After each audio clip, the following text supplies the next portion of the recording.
Hello friends, आप सबका स्वागत है आपके अपने चैनल रीडिंग विद आशीष गौतम में।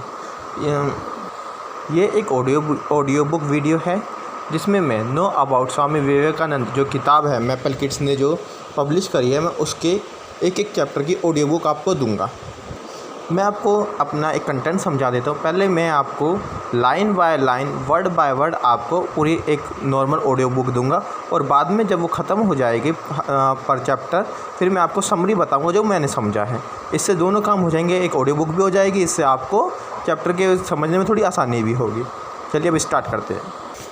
तो हमारा पहला चैप्टर है birth and childhood. Chapter 1, birth and childhood. Narendra, well known as Swami Vivekananda, was born on January 12, 1863 in Calcutta. His father, Vishwanath Datta, was a lawyer, while his mother, Bhuvaneshwari Devi, was a very pious lady. Born a middle-class Brahmin family, he was brought up in a very progressive and tolerant atmosphere. Being the only son in the family of many daughters, Narendra as a child was very lively and naughty. But even as a child, Narendra displayed extraordinary sense for reasoning and also had the quality of leadership.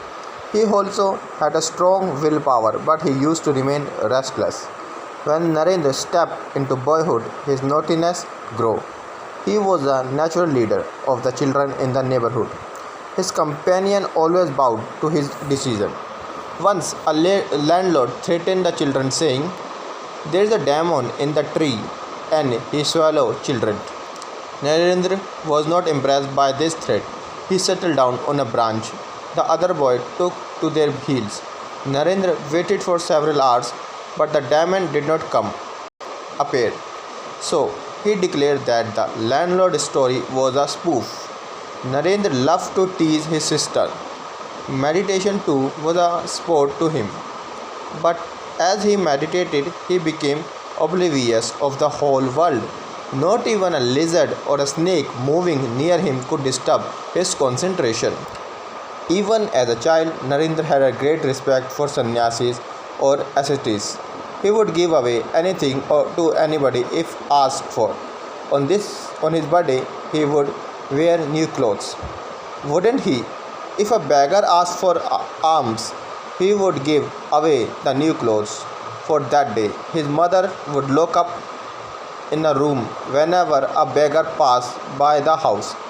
But every beggar knew Narendra's nature very well, so beggars would stand near the window of Narendra's room. He would throw to them anything he had. Spirit of sacrifice and renunciation was in full of bloom within Narendra even as a child. In her leisure time, his mother would tell him the story of Ramayana. He could not sleep unless she told him a story. Then he would be all ears, forgetting his study and play. He had a great reverence for Lord Hanuman. Once he sat before the idol of Lord Shiva with his body and smeared with ash. His perplexed mother asked him, "Naren, what all this?" He smiled and said, "Mother, I am a Lord Shiva."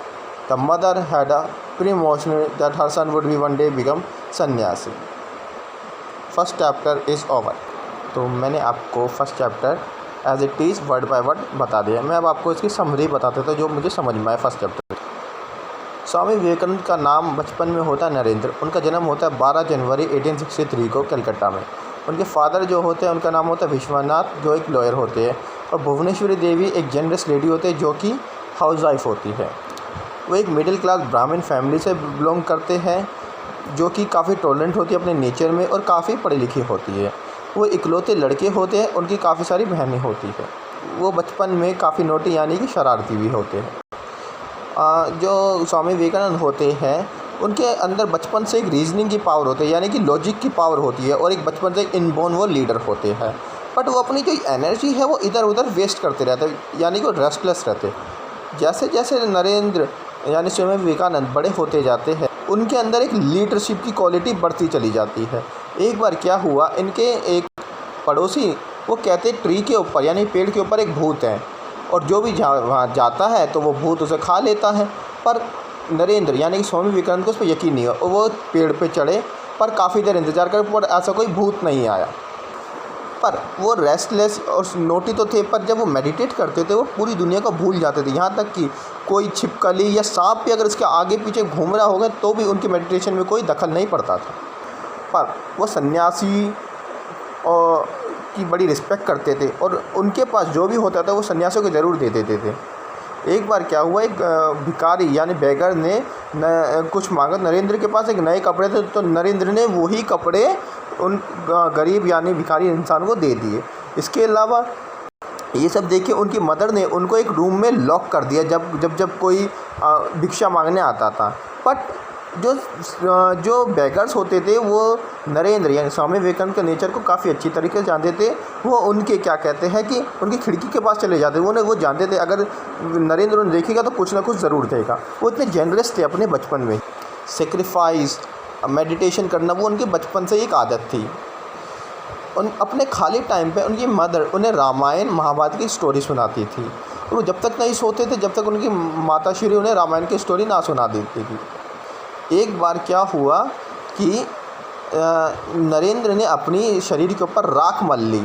वो Lord Hanuman के बहुत बड़े भक्त थे तो अपने शरीर पर राख मल ली और मूर्ति के आगे, लॉर्ड शिवा की मूर्ति के आगे। तो जब उनकी मदर ने पूछा कि क्या किया तो नरेंद्र कहते हैं mom I am a Lord Shiva, यानी कि माँ मैं लॉर्ड शिवा बन गया। तो उनकी मदर को जब इंडिकेशन हो गया तो आगे जाके ये बच्चा सन्यासी बनेगा। इसी के साथ हमारा फर्स्ट चैप्टर कंप्लीट होता है। I hope you like my video. अगर पसंद है तो प्लीज़ लाइक शेयर सब्सक्राइब ज़रूर करें एंड शेयर करें।